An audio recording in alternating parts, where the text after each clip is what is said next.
My own son had his hands on me before I understood a single word coming out of his mouth. 39 years old, screaming on my own front porch that the money was his, that I was too old and too foolish to know what I was doing with it. I said no. I told him to get off my property. And that is when he shoved me. Hard. I went down onto the concrete steps my husband poured with his own two hands, and I felt something inside me crack like a dry branch. My name is Nadine Hollis. I am 66 years old, and I gave 40 years of my life to nursing, to saving strangers on the worst nights of their lives. I never once dreamed the day would come when I would need saving from my own children. If you're listening from somewhere far away, drop your city in the comments. And please, stay with me until the end. Because this is a story about what people will do when they smell money, and about what one tired old woman decided to do instead. Let me start at the beginning. Back when I still believed the worst thing that could ever happen to me was already behind me. I have lived in Calder Falls, Pennsylvania every single day of my 66 years. If you never heard of it, do not feel bad, because these days barely anybody has. It is one of those little river towns tucked up in the hills where the paper mill used to run 3 shifts around the clock, and the whole place smelled like sulfur and wet cardboard, and we all pretended we could not smell it, because that smell was money. That smell was groceries and school shoes and a roof that did not leak. Then one winter back in the 90s, the company decided it was cheaper to make paper somewhere across an ocean. And they padlocked those gates on a Friday afternoon, and near about half this town lost their paycheck in a single day. Calder Falls has been dying slow ever since. Storefronts on Main went dark one at a time. The young folks who had any sense got out. The rest of us dug in and made do, because it was home, and home is still home even when it is falling down around your ears. I raised my family in a little 2-bedroom on Faro Street, right down where the land slopes toward the water. My husband Vernon and I took over that house the year we got married. Well, took over is the honest word for it, because we never did buy it outright. We picked up the note from his uncle and we spent the next 30 years chipping away at it a little at a time. Vernon worked at the mill his whole life, same as his daddy before him. And me, I was a nurse. 40 years I wore those scrubs. I started out young at the county hospital, worked the emergency room on the overnight shift for the better part of 20 years. And when my knees finally started hollering at me, I switched over to home health, driving all over these hills to look in on old folks and sick folks, and folks who had nobody else in the world to check on them. I want you to understand something about being a nurse in a town like this. You are not just taking somebody's blood pressure. You are the one holding a stranger's hand at 3 in the morning, when the doctor has already gone home and the family has not made it there yet. A whole lot of times, you are the last face somebody ever sees. I sat with more people in their final hour than I could ever count, holding on tight, telling them it is all right. You can go now. I have got you. I truly thought all of that had taught me everything there was to know about human beings, about what we are made of down at the bottom, when every other thing gets stripped away. I was about to learn I did not know the first thing about my own flesh and blood. Vernon got sick about 12 years back. It started in his lungs. The doctors would not come right out and say it, but everybody in town knew the mill had its fingerprints all over it. All those years breathing in God only knows what. They gave us 3 years, and that is about what we got. 3 long years of treatments and scans and driving 2 hours each way to the cancer center in the city, of good weeks and terrible weeks, of my big, strong, quiet husband getting smaller and grayer right in front of my eyes. He passed 9 years ago now at 64 years old, and I will tell you what nobody ever warns you about. The grief turned out to be the easy part. Grief I understood. Grief I could handle. What near about finished me off was the bills. Lord, the bills. They came in envelopes thick as a phone book. Even with the insurance Vernon carried through the union, even with every last thing. When the dust finally settled, we owed more money than that whole little house on Faro Street was worth. I was a widow in my late 50s, and I was near about $100,000 in the hole for the privilege of watching my husband die. So I picked up every overnight shift they would hand me. I scrubbed other people's as on my days off. I sold Vernon's truck and his tools and my mother's good jewelry, the only nice things I ever owned in my life. I ate more dinners than I can count that were just toast and whatever was left in the cabinet. And I did not breathe a word of it to a living soul, because I was raised proud. And I would have sooner laid down in the road than let this town watch Nadine Hollis come around begging. And then something happened that I have never once forgotten, not for a single day since. Right there in the thick of the worst of it, when I was lying awake at night, doing math that never came out right, no matter how I worked it. I opened one of those hospital envelopes, bracing for another gut punch. And instead, the balance said zero, paid in full, a bill for near about $11,000, just gone. I called them up certain it was a mistake, and the woman on the line went real quiet, and she told me the account had been settled by a private party who asked to stay anonymous. Somebody had paid it. Somebody I never met, who never wanted so much as a thank you, who I could not pay back or even lay eyes on. I slid down onto my kitchen floor and I cried like a baby, not from sadness. From the pure shock of somebody being kind to me at a point where I had flat quit expecting kindness from anybody. I never did find out who it was. But I made myself a promise, sitting there on that cold linoleum, that if the good Lord ever put me in a position to do it, I would be that stranger for somebody else. Then I folded that promise up and tucked it away for years, because at the time it seemed about as likely as me growing wings and flying off the porch. I finally clawed my way out from under that debt about 4 years ago. Free and clear at last, nothing left but the house, my little Social Security check, and my tomatoes out back. And that is right around the time the men in the nice cars started rolling up Faro Street. Turns out somebody up in the city had gotten it in their head that our dead riverfront was worth something after all. All that empty ground where the mill used to sit, where the old company housing had rotted into the weeds, right there on the water. An outfit called Ridgeline Development had been quietly buying up lot after lot along my street and the streets around it, cooking up some big fancy thing, condos and a marina and shop, the kind of place not one of us who actually lives here could ever afford to walk into. And wouldn't you know, my little house sat smack on the corner they wanted most, right where they meant to put their pretty front gate. The first fellow they sent around was named Curtis Vane, and he showed up on my porch in a suit that cost more than I used to make in a month, wearing a smile that never once made it all the way up to his eyes. He offered me $85,000 for the place, which was about what it was worth, and I told him no thank you. Not on account of the money. On account of Vernon poured those front steps himself. On account of our whole life together was soaked down into those walls.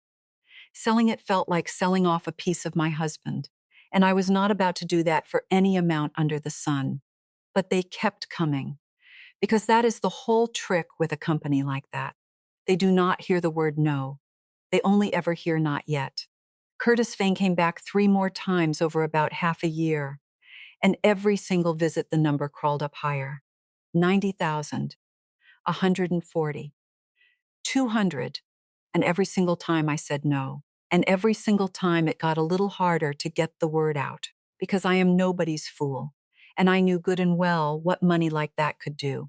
Then one afternoon this past spring, he sat down in my front room and slid a piece of paper across my coffee table, and the number printed on it was $325,000. I did not say one word for a long, long minute.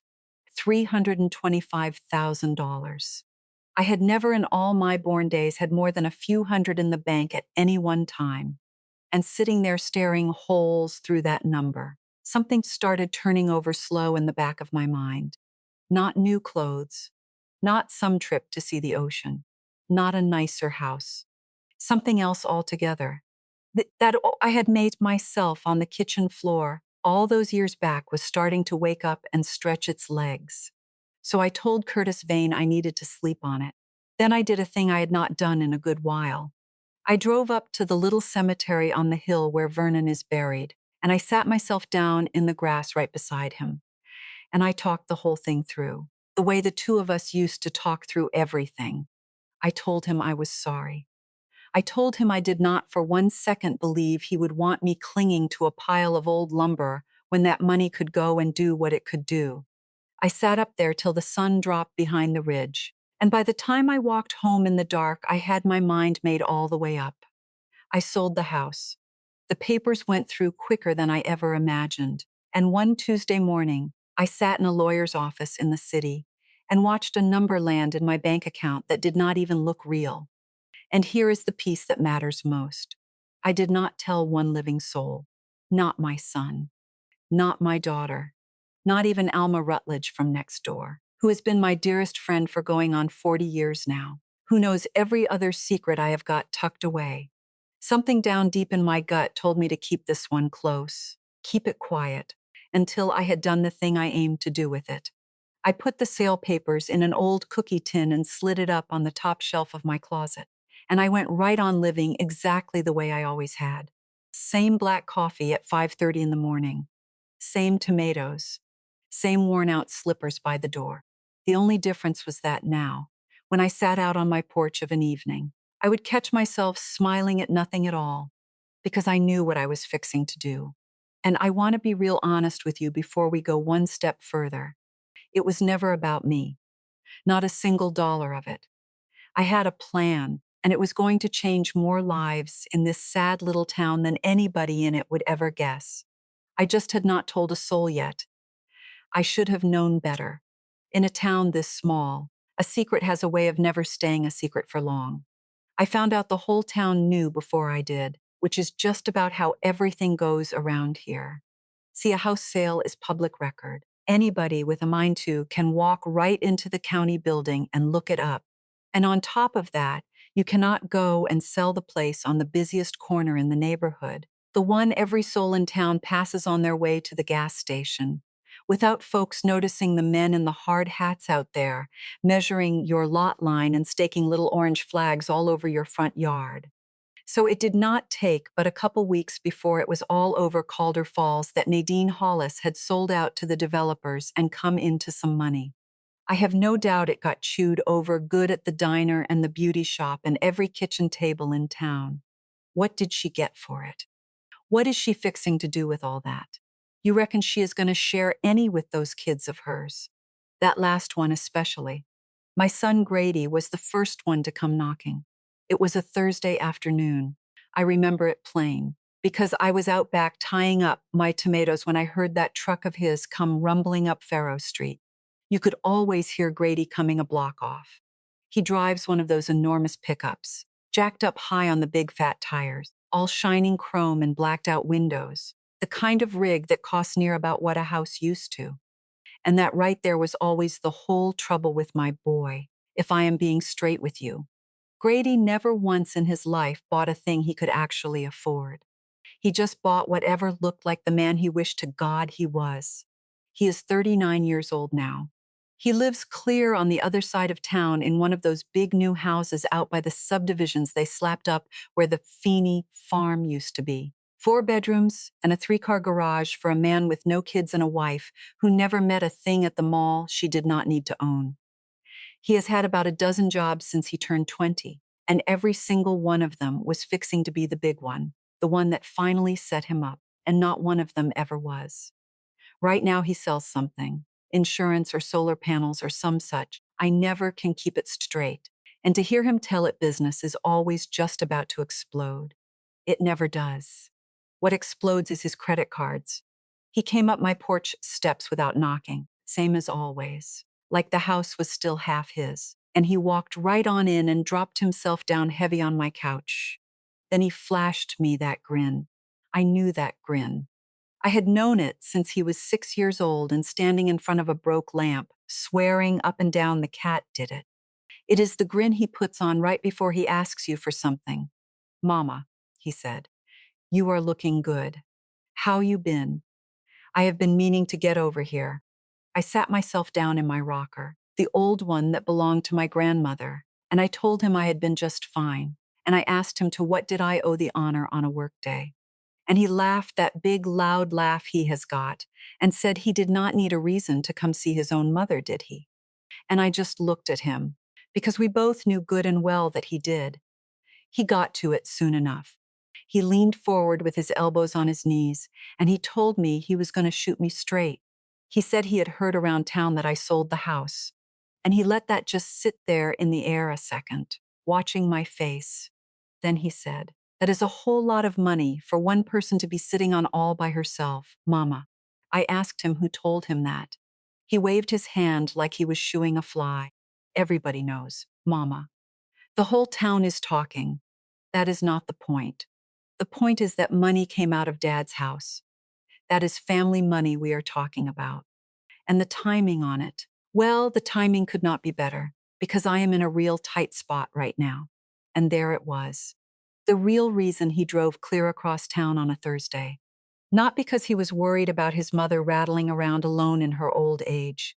Not because he wanted to sit and have a glass of tea and ask how I was holding up. He came because he had heard there was money, and he wanted his hands on it. I asked him, real calm, what kind of tight spot? Well, it all came pouring out then, and Lord, it was worse than I even figured. He was underwater on that big house, way over his head, could barely make the note. He was 3 payments behind on the truck. There was a business deal he had sunk a pile into that went belly up, and his wife, God love her, had run up cards at half the stores in the county. He owed everybody, and the way he laid it all out, so casual, like he was reading me a grocery list, that was the part that near about took my breath. Like every last bit of it had just happened to him, like a run of bad weather, instead of him doing it to his own self one dumb purchase at a time. "So I need you to help me out," he said. And he did not even have the decency to look ashamed saying it. "I am not asking for a handout, Mama. Call it a loan. 50, maybe 60,000, just to get me back on my feet.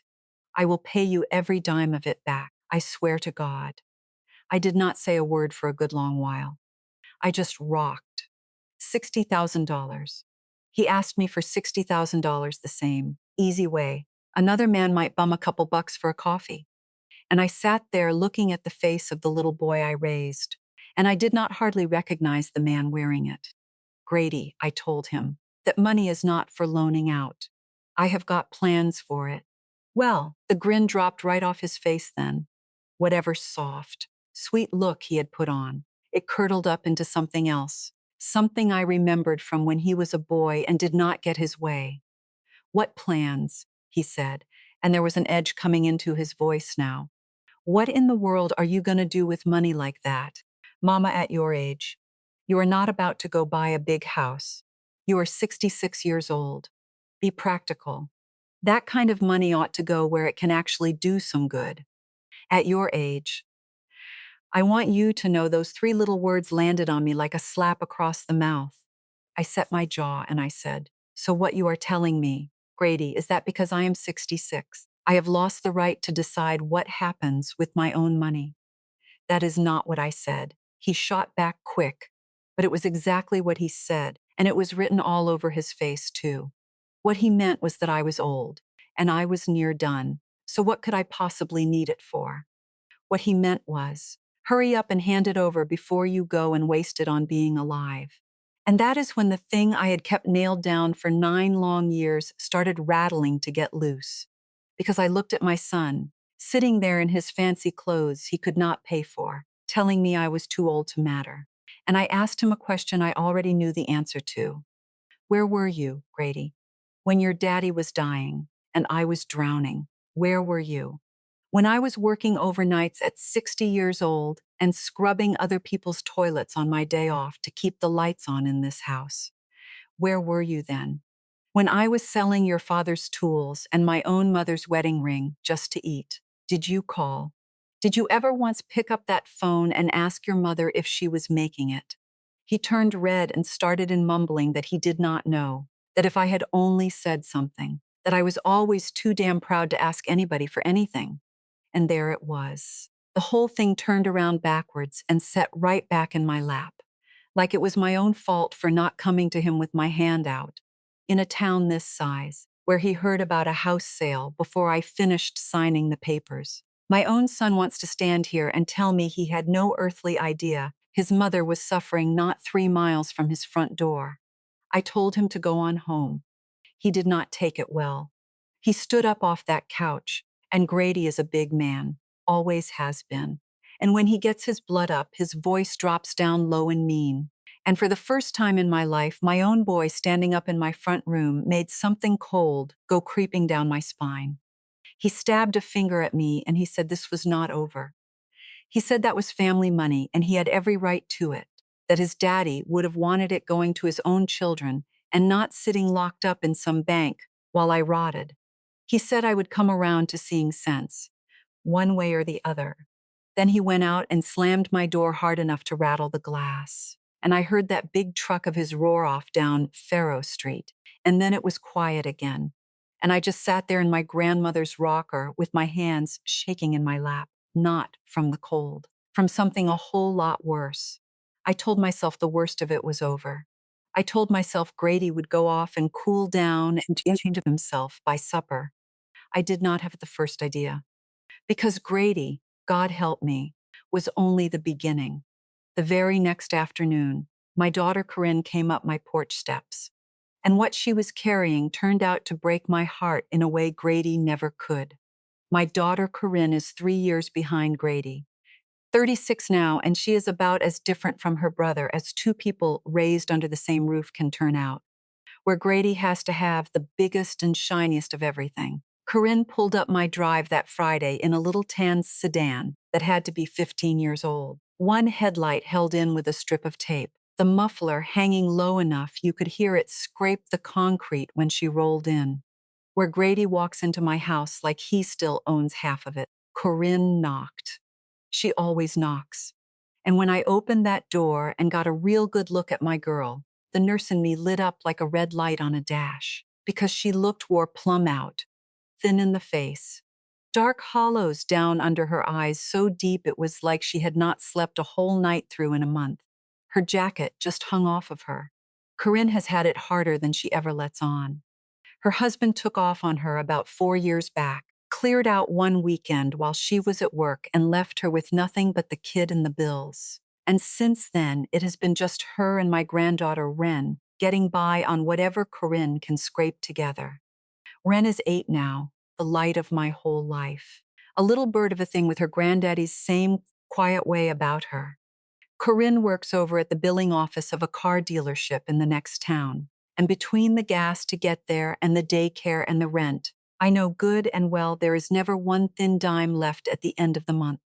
But she would sooner walk into the river than tell me so. She is proud. Lord, is she proud. And I only got my own self to blame for that, because she came by every bit of it honest, straight from me. I sat her down and made her a cup of coffee, and for a while we just talked. How is work? How is Wren doing in school? But the whole time her knee was going a mile a minute under my kitchen table, and she kept turning her mug around and around in her hands and not quite looking at me, and I knew that fidget. I have known it since she was a little girl with something heavy she did not know how to say out loud. And after everything with Grady not 24 hours before, I will be honest with you, I braced up hard. I sat there in my own kitchen waiting for the ask, waiting for the second one in 2 days, and I felt something in me go cold and shut like a door. It came, but it came sideways. She said, "Mama, I hate to even bring this up." And she stopped, and she started again. She said she had gotten into a real rough patch, that she was behind on some things, further behind than she wanted to admit, and she was so sorry to ask. She truly was. But she wondered if there was any way I could help her out with some bills. I asked her what bills, and that is the moment I have played back in my mind about 10,000 times since, because she opened her mouth and her eyes filled right up, and I swear to you there was something real fixing to come out of her, something true. I watched it come up in her throat, and then that pride of hers, my pride slammed down over it like a garage door, and she looked down at her coffee and just said, "Oh, regular stuff. Getting behind is all. Regular stuff. And God forgive me, after Grady, I heard the exact same song in a softer key. I thought, here comes the other one. I thought my daughter had waited a polite day and driven over to run the gentler version of her brother's play, the sad version, the one with the trembling chin. And so I did the one thing I would give near about anything to take back now. I got guarded with my own girl. I told her, real even and real cool, that I had already had this same conversation with her brother the day before, and that I was not a bank, and that I had my own plans for what came out of that house. Something went across her face when I lumped her in with Grady, like I had reached out and pinched her. She flinched, and she pulled back into herself, and whatever true thing had been trying to climb out of her went right back down and locked itself away. She said, "No, Mama, of course. Forget I even said anything. I do not know why I asked." And she stood up too fast, and her chair scraped, and she started digging in that big worn-out purse of hers for her keys. And that is when it fell out. A little card, the appointment reminder kind, slid off the top of her bag and landed face up on my kitchen floor. And I saw the top of it before she snatched it back. It had the name of the children's hospital up in the city printed across it. That big cancer and blood center they have got up there. The very same building I hauled Vernon to and from for 3 long years. She scooped it up quick, red climbing up her neck, and she mumbled that Wren had had a little bug she could not shake, and they were just being careful. Kids catch everything. You know how it is. And before I could get one word out, she had her keys in her hand and a kiss on my cheek, and she was down my steps and into that little sedan and gone. Muffler scraping the whole way down Faro Street. I stood at my front window a long while after her taillights turned the corner. And I want to be honest with you about what was in my head, because it is the part I am least proud of in this whole story. Something in my gut was pulling at me, telling me to grab my keys and go after her, that a mother does not put on a face like that over regular stuff. But I was still stinging from Grady. I was tired and I was hurt and I was all closed up. And so I did what a scared, guarded person does. I explained it away. I told myself Corinne always did have a touch of the dramatic in her, that it was probably nothing but a doctor being thorough, that this was just the soft sister working the same angle as the hard brother, and that if I went chasing after every trembling lip in this family, I would be broke by Christmas. I talked myself right out of my own instinct, and then I went and made my supper. That right there is the thing that haunts me. Not what my children did to me, what I nearly failed to do for them, because I could not see past my own hurt to look at what was standing right in front of me. That night I did not sleep worth a thing. 2 of my kids in 2 days. Both of them come around the second they heard money, and me sitting on a secret in a cookie tin up in my closet. I got up around 3 and checked all my doors, which I had never done a night in my life in that house. And the next morning, feeling foolish but not able to shake it, I drove down to the hardware store and I bought myself one of those little video doorbells, the ring kind, the ones that record whoever comes up on your porch and sends it straight to your phone. Alma's grandson came over that weekend and got it all hooked up and showed me how to work it on my phone, laughing at me the whole time for being an old lady with a spy camera. I laughed right along with him. I figured it was just my nerves. I figured worst case I would catch some kids stealing the tomatoes. I had no earthly idea I was hanging up the one thing that was going to save my whole life. Then it went quiet, and that quiet was worse than any of the noise. For near about 2 whole weeks I did not hear one word out of Grady. Not a call, not a text, nothing. And you have got to understand, that is not my son. Grady does not let a thing go, ever, not a grudge, not a dollar, not an argument he thinks he can still win. When Grady goes silent, it is not because he quit. It is because he is up to something. So instead of feeling relieved, every day that phone did not ring, I got a little more uneasy, like standing under a sky that has gone that sick green color right before the hail comes. When he finally did surface, it was not the Grady who had slammed my door 2 weeks back. This Grady was calm, downright pleasant. He came up my walk with a manila folder tucked under his arm, and he sat himself down real polite, and he told me he wanted to apologize for how he had acted before. He said he had been under a lot of stress, but that was no excuse to talk to his mama that way. And for about half a second, God help me, some foolish part of me wanted to believe it. Then he opened that folder. He said he had been getting some good advice lately from a professional, a lawyer up in the city who specialized in helping families work through exactly this kind of situation. Older folks with assets and children who just wanted to see things handled right. A real sharp fella, Grady said. Been doing this a long time. His name was Roland Ashby, and Grady said he thought it would be a real good idea if the two of us sat down with Mr. Ashby together as a family to talk about the smart way to protect all this money. To protect it, he said, looking right at me, and I felt that cold come creeping back down my spine, worse than before, because I had spent 40 years in and out of hospital rooms, and I knew the sound of it when a person says one thing with their mouth and means the exact opposite thing underneath. My son had not gone quiet for 2 weeks because he was sorry. He had gone quiet because somebody had gotten a hold of him. Somebody who knew a whole lot better than Grady ever would how to take everything a old woman had and do it all nice and legal, with a folder and a smile. I just did not yet know the half of what that name in the folder was fixing to cost me. Grady brought him by that next week, on a Sunday, dressed up like they were headed to church. Roland Ashby was one of those men you take the measure of the second he steps through your door. He was maybe 55, silver at the temples, in a gray suit that fit him too good, and he had a handshake he had clearly practiced in a mirror, warm and firm and just a beat too long. He called me Miss Nadine before I ever told him my name. He looked around my little front room and told me what a lovely home I had, what wonderful light, and the whole time his eyes were moving, adding things up, and not one bit of it was warm. I have stood at a lot of bedsides in my 40 years. I have seen every kind of person there is when the chips are all the way down. And I knew this man's whole species inside of a minute. He was the kind that circles.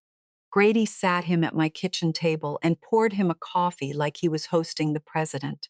And Ashby got right into his soft little speech. He said he worked with families all across the county, families right in my exact situation, good people who had come into some money late in life and just wanted to make sure it was handled the smart way.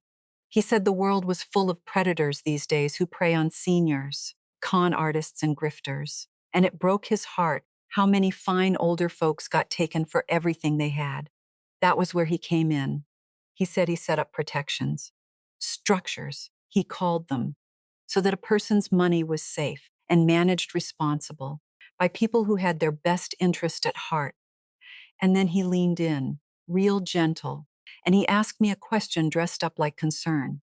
He said, "Now, Miss Nadine, I understand there has been some money moving around lately, and Grady here tells me you have been keeping your plans for it kind of close to the vest," he said, "and there is not one thing wrong with that. But you understand, when a woman on her own starts moving large sums and will not say where it is going, well, that is exactly the kind of thing that worries the people who love you. Have you maybe been giving money to anybody?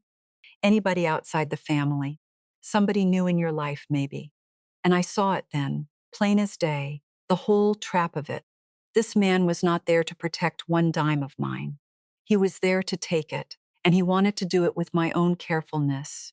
He wanted my quiet to be his weapon.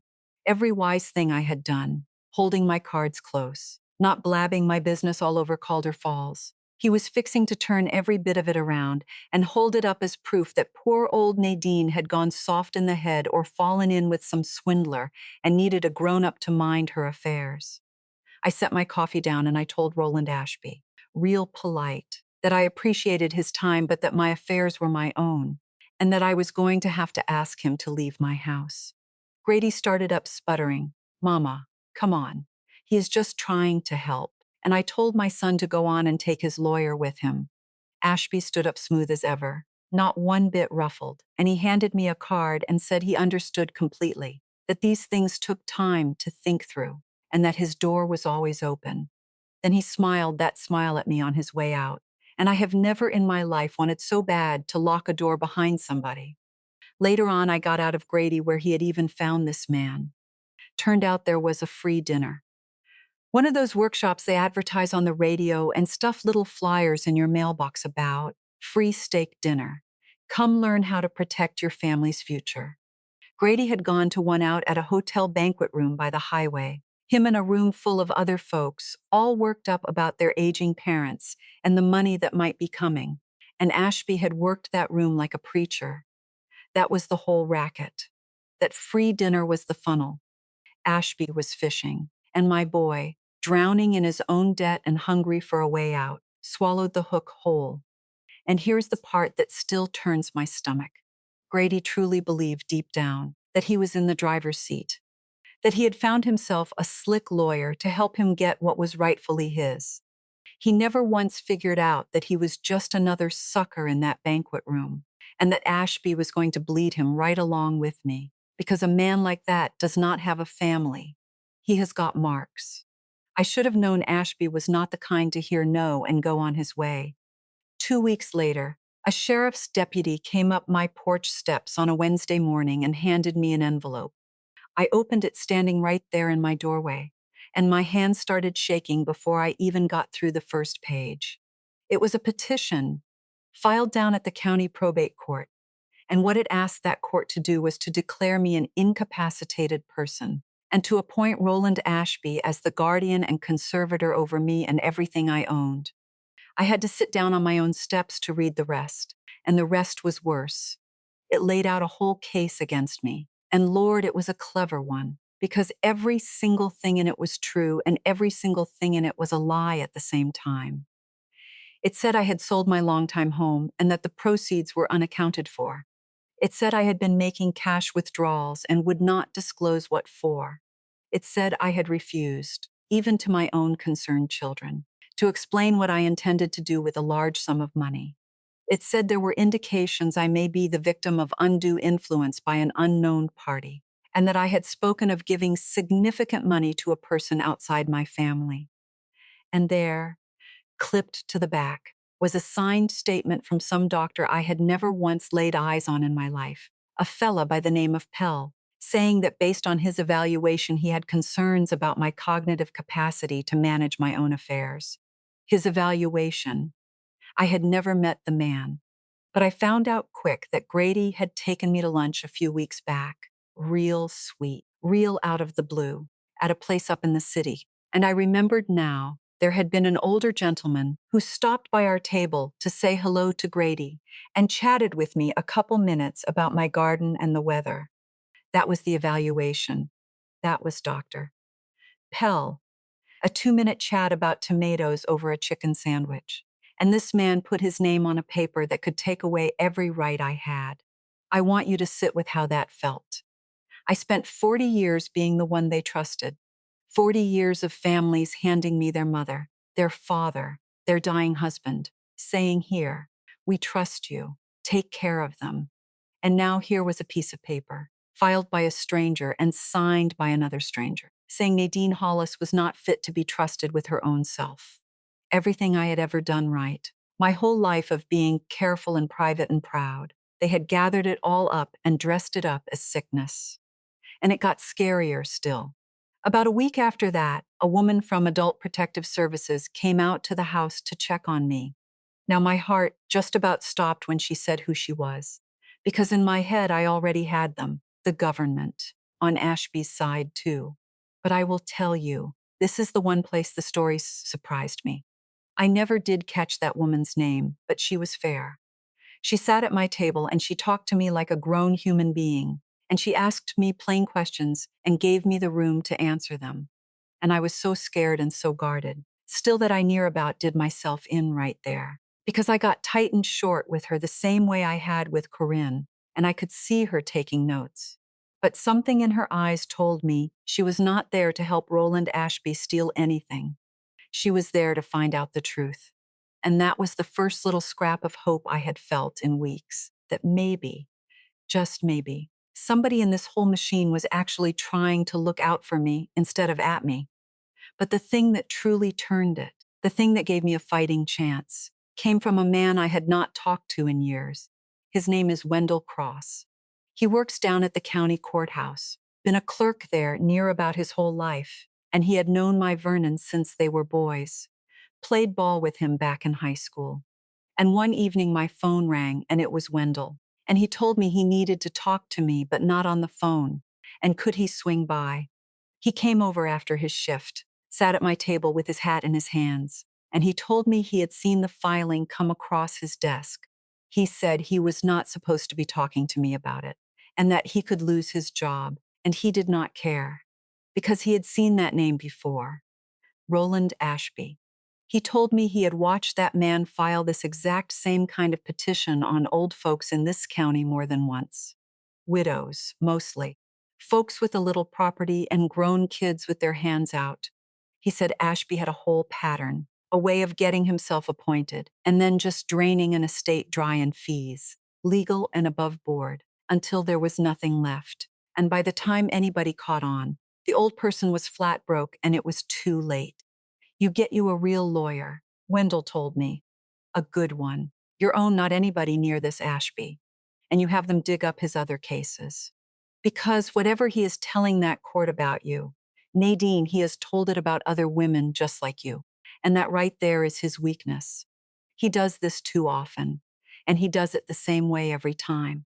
I thanked that man about 100 times. And after he left, I sat up half the night with a legal pad. And for the first time since that deputy came to my door, I did not feel like a helpless old woman waiting to be robbed. I felt like a nurse again, like somebody with a job to do and a plan to do it. First thing that next morning, I found myself a lawyer up in the city, a sharp young woman who took one look at that petition and got a real hard set to her jaw. But even then, even with a lawyer and a fighting chance, there was one piece of this whole rotten thing I still had not figured out. One question that kept me up nights. How in the world did Roland Ashby know to say I had spoken of giving money away to somebody when I had not breathed one word of my real plans to a single living soul? The answer, when it finally came, hurt worse than every other thing put together, because it did not come from Grady. It came from the one child I never once thought I had to guard myself against. Corinne came to me on her own. That is the one mercy in this whole ugly business, and I hold on to it. Nobody made her. She showed up at my door on a Tuesday evening looking like a woman who had not slept in a week, and the second I opened it, she just started crying, right there on my porch, the deep kind that comes up from way down in a person. And she said, "Mama, I did something, and I do not know how to fix it, and I have to tell you before you hear it from anybody else." I brought her in and sat her at my table, and it all came out of her in pieces between the crying. She told me that a while back, before any of this got out of hand. She had been at the end of her rope, behind on everything, scared out of her mind, and too proud, still to come right out and tell me the truth of it. And so one night she had called her brother, not for money. She swore that up and down, and I believe her.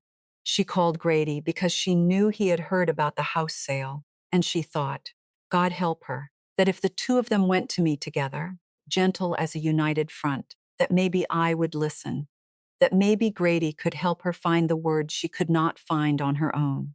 She just wanted somebody in her corner when she finally asked her mother for help. And in the middle of that phone call, sobbing to her brother, trying to make him understand how bad off she really was, she had said the thing that started this whole avalanche. She had told Grady that I had to have real money now, and she had wondered out loud whether I might even do something big with it, give some of it away maybe, and would he please help her talk to me before it was all gone. That was it. That was the leak. Not some stranger. Not some slip of the tongue at the diner. My own daughter, breaking down to her own brother, guessing at what her mother might do, trying to figure out how to ask for help. And Grady took that, took his baby sister's desperation and her wondering, and he carried it straight to Roland Ashby. And Ashby spun it into gold. She said, the old woman is talking about giving money away. See there. Undue influence. A vulnerable senior being manipulated by an unknown party.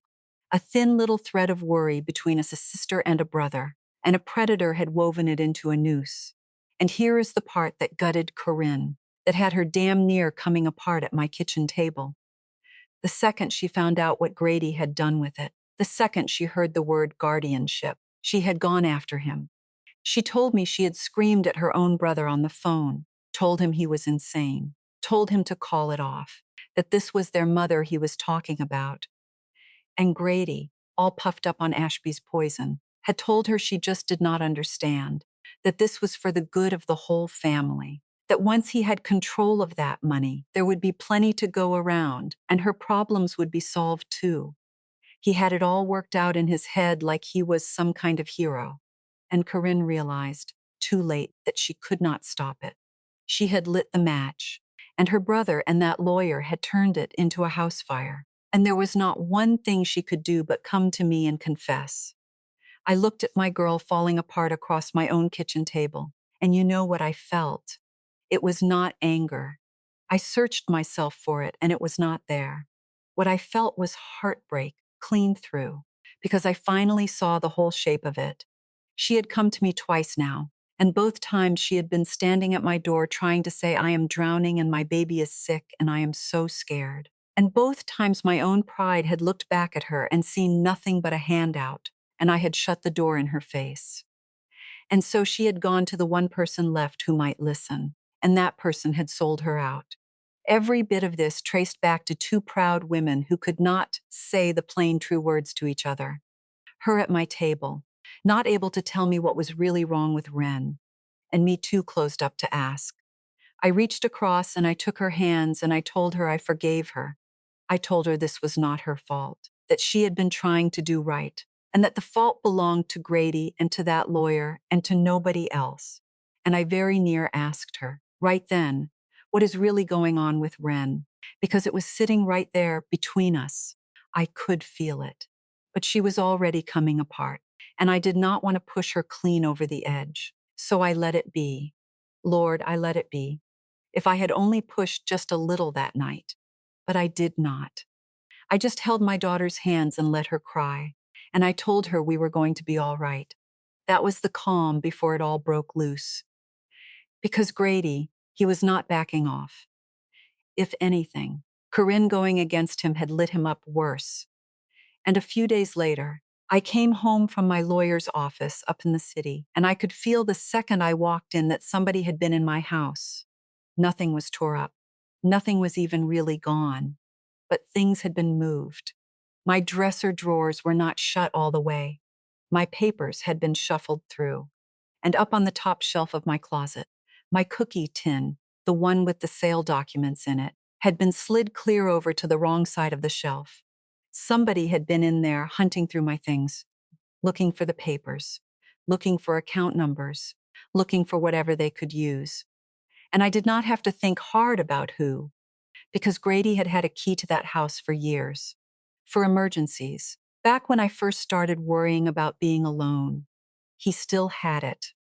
And he had let himself into his mother's home while she was gone and gone digging through her closet like a common thief. That was the morning I stopped being scared and got mad. I called a locksmith that very afternoon and had every lock in the house changed out, deadbolts and all. New keys nobody had but me and Alma. I remember standing there, watching that man drill out my old locks and thinking, there now. Now this is my house again. I felt a little steadier for the first time in a long while. I did not steady long. It was a Saturday, coming on evening, the light going gold and long the way it does out here in the fall. I was in my kitchen, fixing to put on some supper when I heard that truck. Heard it before I saw it. That same low rumble up Faro Street I had known my whole life, and my stomach dropped straight down to my shoes. I went to the window, and there was Grady's big shining pickup pulling up crooked at my curb, and I could tell, just by the way he came up out of that truck and slammed the door, that he had worked himself up into something. He came storming up my walk fast, and he got to my front door and grabbed the handle, and it did not turn, because I had changed the locks. And I watched through the glasses that landed on him. His own mother had locked him out, and something in his face just went. He pounded on that door with the flat of his hand hard enough to rattle the frame, hollering my name. Mama. "Mama, open this door. I know you are in there." And I stood on the other side of it with my heart going like a jackhammer. And I did not open it. I told him through the door to go home, Grady, that we had nothing to talk about, that our lawyers could not, and to please just go home. That was the wrong thing to say. That word, lawyers. He came unglued. He started in yelling that I had lawyered up on my own son, that I was letting some woman in a suit turn me against my own family, that this was exactly what Ashby had been warning him about, me being manipulated. And then God as my witness. I heard something crack and splinter against the door, heard him throwing his shoulder into it. And the old frame gave, and my brand new deadbolt tore right out of the wood, and my son came through my front door into my house. I backed up onto the porch. I do not even fully remember deciding to. I just had to be out of that house, out in the open where the neighbors could see. So I went out the front and onto my own porch steps, and I turned around to face him. And he came right out after me, and he was not my boy anymore. His face was red and twisted, and there was spit at the corner of his mouth, and his eyes had gone somewhere I did not recognize. He got right up in my face, close as enough I could feel the heat of him, and he was screaming now, screaming that I was going to give him that money, that it was his, that he was not going to stand there and watch me throw his whole life away, that I owed him. I told him no. I said it quiet. I stood on the steps my husband built with his own two hands, and I looked my son dead in the eye, and I told him, "No, Grady, that money is not yours. It never was. Get off my porch." And he shoved me, both hands, hard right in the chest, all that size and all that rage behind it. And there was nothing to catch me. My feet went out from under me, and I went backward down my own front steps, and my side came down full across the edge of the concrete. That concrete Vernon poured the summer Corinne was born, and I heard it before I even felt it. A sound inside my own body like a green branch snapping. And then the pain came, and it was like nothing I have ever felt. A white-hot blade shoving up under my arm every time I so much as tried to pull in a breath. I lay there on the walk in the gold evening light, not able to holler, not able to hardly breathe, just gasping. And I looked up at my son standing over me on the steps. And for 1 second, just one, the rage fell off his face, and I watched the horror come up underneath it. Watched him realize what he had just done to his own mother. "Mama," he said, and his voice broke on it. And then over his shoulder, up on the corner of my house, that little video doorbell sat there with its steady light, recording every solitary second of it. He just did not know it yet. But the whole world was about to. The ambulance came, and the neighbors came, Alma out on her porch in her housecoat with her hand over her mouth. They loaded me up on a stretcher, and the last thing I saw before those doors shut was two sheriff's deputies putting my son in the back of a cruiser, his wrists behind him, still hollering that I was stealing his money, that crazy old woman is robbing me, over and over, till the door closed on him. 2 broken ribs. The doctor up at the county told me. Cracked clean left side. Nothing they can do but tape you up and give you something for the pain and tell you it is going to hurt like the devil for 6 to 8 weeks. You cannot lift anything. You cannot hardly laugh. And you sure cannot sleep. And every single time that pain shoved up under my arm in the middle of the night, I did not think about the rib. I thought about the look on my boy's face the second before that horror set in, when he still wanted to do it. But here is the thing nobody had counted on. That little video doorbell had caught every second of it. Him breaking through my door, him screaming in my face, him putting both hands on his own mother and throwing her down concrete steps. It was all right there, clear as day, time-stamped and saved. My lawyer got a hold of it the very next morning, and I heard her go real quiet on the phone. And then she said, "Nadine, they came at you with a piece of paper that says you cannot take care of yourself. Well, now we have got a piece of video that shows exactly who cannot be trusted, and it is not you." The hearing came about 6 weeks later, down at the county probate court, in a plain little room with wood paneling and a judge up front who had been on that bench about 30 years. I was still taped up under my blouse. I remember I wore my good dress, the navy one, and Alma drove me because I could not turn the wheel without it grabbing at my side. And I want you to picture it, because it is a picture I will carry to my grave. Me, 66 years old, ribs still healing where my son broke them, sitting up straight and quiet in a courtroom, while that same son and a lawyer in a gray suit tried to convince a judge that I was the one who had lost her mind. Roland Ashby did most of the talking, smooth as ever. He laid it all out just like it was on paper.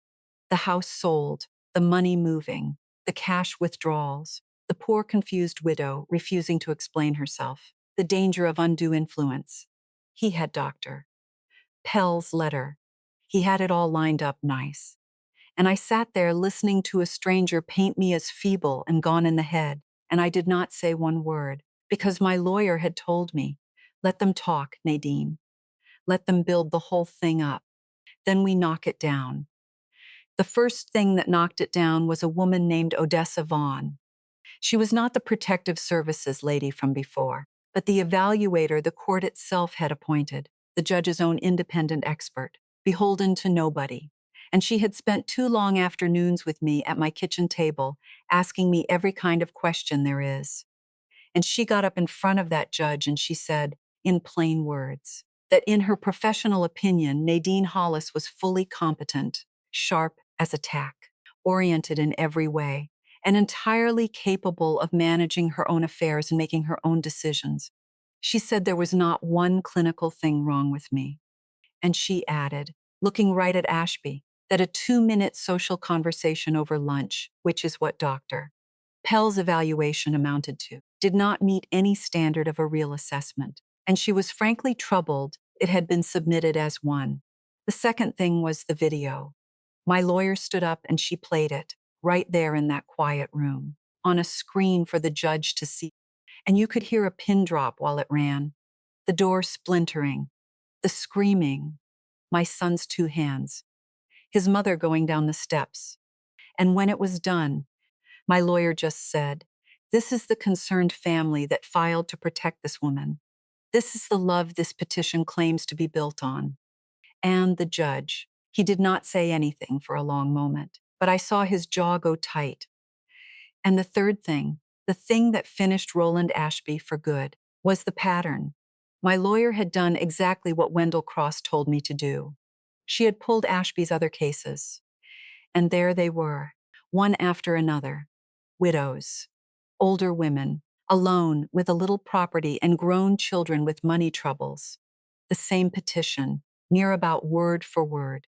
The same maneuver, getting himself named guardian, and then the fees, and the fees, and the fees, until there was nothing left. She laid them all out in front of that judge like a hand of cards. And she said, this is not a man protecting the vulnerable. This is a man who hunts them, and my client is simply the one who fought back. Ashby's smooth face finally cracked, just a little, right at the corner. He knew.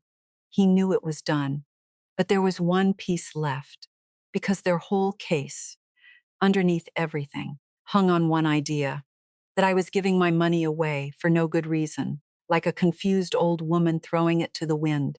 And that alone was proof something was wrong with me. And that was the piece my lawyer saved for last.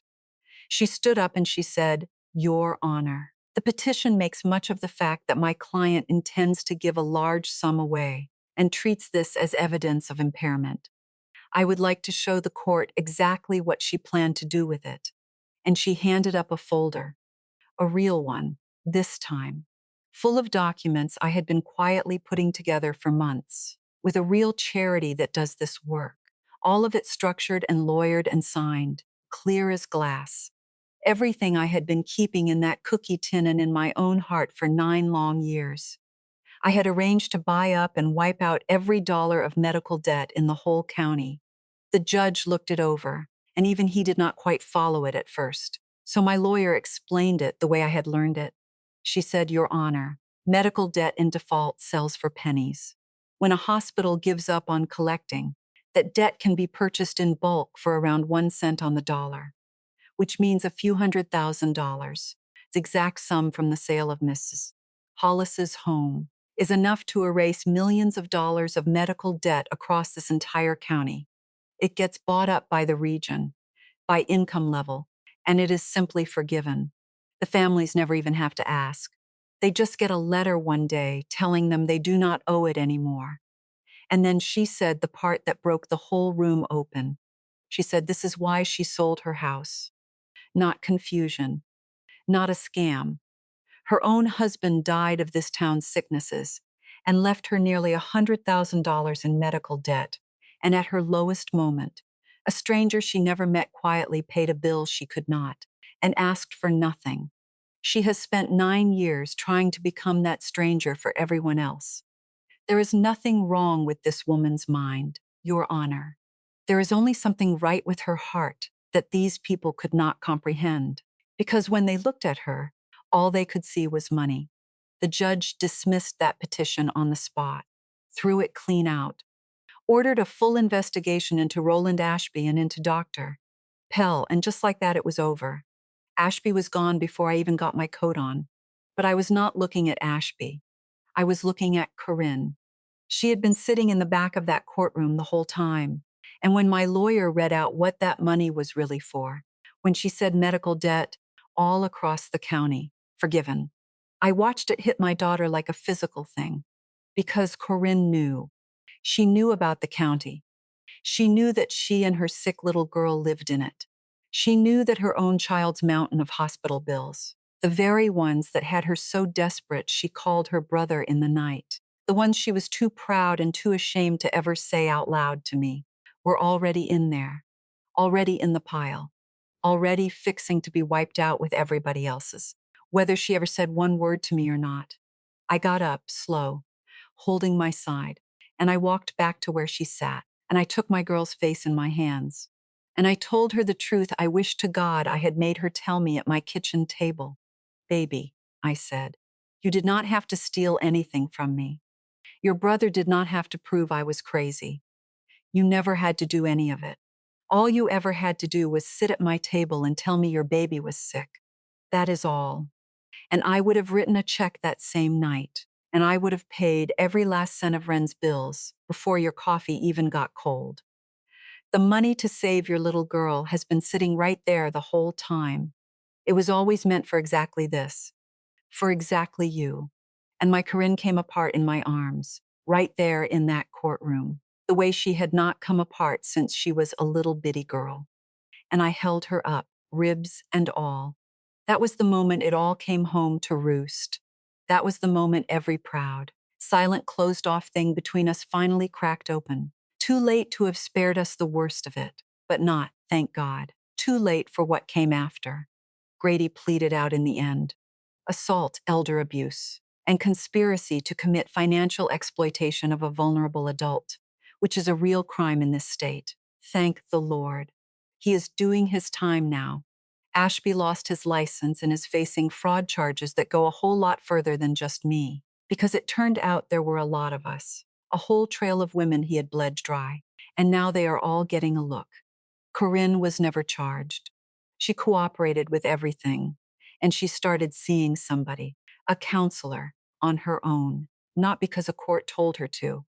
Our road back has not been quick, and it has not been easy, and I will not sit here and tell you it is all mended, because it is not. Trust like that does not grow back overnight. But she is honest with me now. She calls me and tells me the true thing, even when it is hard. That is a start. The fund went through. I named it after Vernon. And this past spring, the first letters went out, hundreds and hundreds of them, all over this county, to families who opened their mailbox expecting another bill and found out instead that a debt that had been strangling them for years was just gone, paid, forgiven. They will never know it was me, and that is exactly how I want it. That is the whole point. And Ren, my little Ren, is doing better. She responded to the treatment, and her hair is coming back in. And last week, she called me up all excited to tell me she lost her first tooth and put it under her pillow and got $2 whole for it. $2. She was over the moon about $2. And I sat there on the phone with my grandbaby laughing about her tooth. and I thought about all the money in the world and how not $1 of it ever meant a single thing next to that. I chose to mend it with her first, my granddaughter, the children I will get to in time. Slow and true, the only way that lasts. 40 years I held strangers' hands through their worst nights. I thought that taught me everything there was to know about people. It never once taught me my own. Here is what I know now. Money does not change anybody. It just turns the lights on, and you finally see who was standing there beside you the whole time. My son saw an inheritance where his mother used to be. My daughter saw a way out and was too ashamed to say the words. And once a stranger I never met paid a bill I could not, and asked for nothing at all. I spent every dollar trying to become that stranger. Because none of us gets to keep a thing in the end. We only get to hand it forward. My name is Nadine Hollis. I'm 66 years old, and I have learned that the hardest word we ever say is no. The bravest is help me, and the kindest of all is here, let me.